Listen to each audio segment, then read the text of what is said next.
So good evening guys and welcome back to my channel. Hope तपाईँहरू सबैजना ठिकै हुनुहुन्छ होला। अरे कहाँ आएको यो बाइक हेर न, रङ साइड आउँछ यिनीहरू यस्तो खालके छैन, मान्छेहरूको डिसिप्लिन छैन यहाँ यता पनि। ऊ हो फर्केर हेर्छ, हेर्नु कहाँ हेरेको यिनीहरू। सो फ्रेन्ड्स, म आज चाहिँ एउटा इम्पोर्टेन्ट काम परेर चाहिँ I'm heading for Darjeeling after office. र अहिले 8:15 चाहिँ 7:45 PM। सो दार्जिलिङ पुग्दा 9:30-10 बज्छ होला। सो नाइट भ्लग कहिले पनि मैले गरेको थिइनँ। I'm trying to do night vlog हो। Hope you enjoy the video. आम्मा आज त्यस्तो यो बाटो पनि यस्तो आज जाम छ, किन भएको यस्तो जाम हो। टुरिस्ट दार्जिलिङ होप माथितिर पानी चाहिँ परेको छैन होला, किनभने आफ्टरनुन सेसनमा पुरा पानी पर्दै थियो अस्ति म दार्जिलिङबाट आउँदा। होप अहिले चाहिँ पानी परेको छैन होला। सो आज चाहिँ म चाहिँ नयाँ रुट लिएको छु। नयाँ रुट भन्दा चाहिँ कहाँ भन्दाखेरि क्या, मतिगढादेखिको लेफ्ट टर्न गरेर खपरेलदेखिको सिधै रोहिनी निस्किने मेरो प्लान छ। किनभने दार्जिलिङ मोडको बाटो गयो भने अलिकति टाइम कन्ज्युमिङ छ। यहाँदेखिको अराउन्ड 15 मिनट्समा म 15 to 20 मिनट्समा म खपरेल पनि आम्बो हेर्नु न, अप्पर गरेर हिँड्छ। आँखा यस्तो बिजोक हुन्छ, खै के भन्नु अब। सो यहाँबाट चाहिँ सिधै यो स्ट्रेट बाटोबाट म सिमुलबारी निस्किन्छु। अन्त सिमुलबारी भएर भाया रोहिनी म दार्जिलिङ जाने प्लान छ, त्यही प्लान गर्दैछु। र हावाहरू चिसो चल्दैछ हो। होप पानी चाहिँ माथि नपरेको। सो फ्रेन्ड्स, म रोनी टोल प्लाजा आइपुगेँ र अलिकति यहाँ एउटा खालि टोल गेट खुला रहेछ, त्यही कारणले के जाम चल्दैछ। र टु विलर्सको लागि यहाँ पैसा लिँदैन। पहिला यहाँ पैसा पुरा लिन्थ्यो, 10 रुपियाँ गरेर आजकल लिनु छोडेको छ। किनभने अब पहिला चाहिँ अब हुनु त जुनै पनि टोल प्लाजामा चाहिँ टु विलर्सको लागि चाहिँ फ्री छ, तर ठुलो एक्सप्रेस वेमा खालि पैसा तिर्नुपर्छ। यस्तो सानोदेखि टोल प्लाजामा पैसा दिनु पर्दैन। र चिसो हावा निकै आउँदैछ र मलाई सिपमन्दिरबाट झन्डै 20 मिनट लाग्यो यो उकालो आउनु। र अब खरसाङ निक्लिँदैछ मलाई it will take around 50 minutes होला टोटल। यो यहाँबाट म 25 मिनटमा Kurseong निक्लिसक्छु।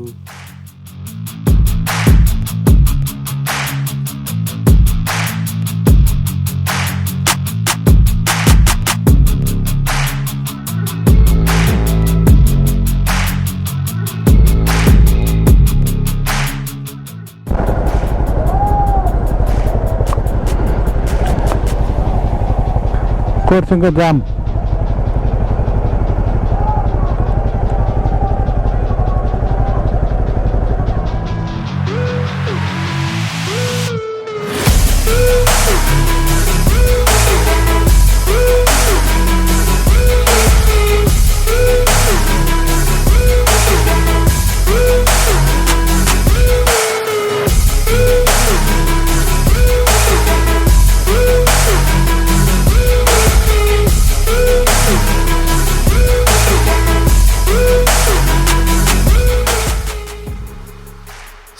Finally guys we are entering Kurseong. र पक्का 27 मिनट्समा टोल प्लाजादेखि यहाँ म आइपुगेँ। र यो खरसाङको फेमस अमरजित होटल चाहिँ मेरो लेफ्ट साइडमा छ हो। एकदमै फेमस होटल हो यो। र खरसाङमा अरू पनि निकै टुरिस्ट प्लेसेस छ घुम्नुको लागि। टाउन माथि जानु सक्नुहुन्छ। अन्त हाम्रो त्यहाँ खरसाङको टावर पनि छ, अनि हनुमान मन्दिर पनि रिसेन्टली बनिएको छ, त्यहाँ पनि तपाईँहरू घुम्नु सक्नुहुन्छ। र इभिनिङ टाइममा अलिकति जाम बेसी हुँदो रहेछ, किनभने चाहिँ यो सामान लिने ट्रकहरू नि ज्यादा हुँदो रहेछ हो।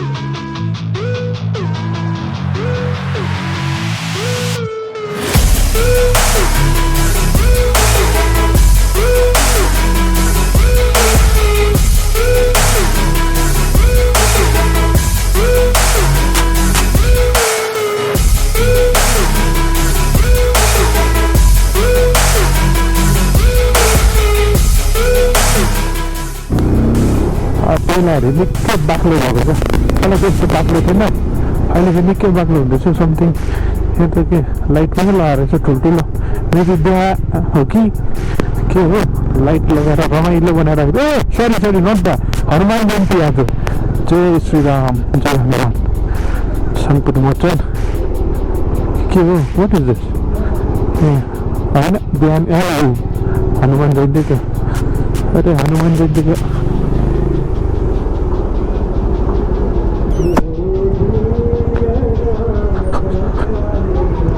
मेला जस्तो पनि लागेको रहेछ यहाँ के हनुमान जयन्तीमा यस्तो ड्राकुला जस्तो भएर के भयो यस्तो डेभिलहरू जस्तो सो चाहिँ दिस वे यस्तो हुँदो रहेछ यो चाहिँ हाम्रो सोनादाको रेलवे स्टेसन हो कि तर but so bad to say यो जलेर दुई तिन वर्ष अगाडि जलेर खत्तम भयो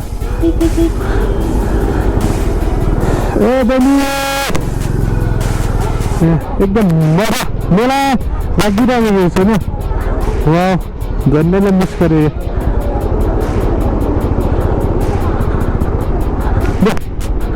फाइनली सक्यो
फ्रेन्ड्स हामी घुम आइपुग्यौँ एन्ड दिस लेफ्ट साइड घुम इज घुम रेलवे स्टेसन होइन यो रेलवे स्टेसनको खासियत चाहिँ के छ भने it is situated in an altitude of 7,000 fit जो चाहिँ एउटा वान अफ द हाइएस्ट हो र अहिले यो भुइँमा पानी देख्नुहुँदैछ नि पानी परेर होइन यो पानीको ट्रकले भिजाएको बाटो किनभने दार्जिलिङमा ड्रिङ्किङ वाटरको बहुत स्केर्सिटी छ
हिँड्दैन त्यो एउटा दुईटा तिनटा चारटा पाँचवटा छवटा 7 8 9 9 9 अब 9वटा पेट्रोल रहेछ नि And this is the railway station, Darjeeling.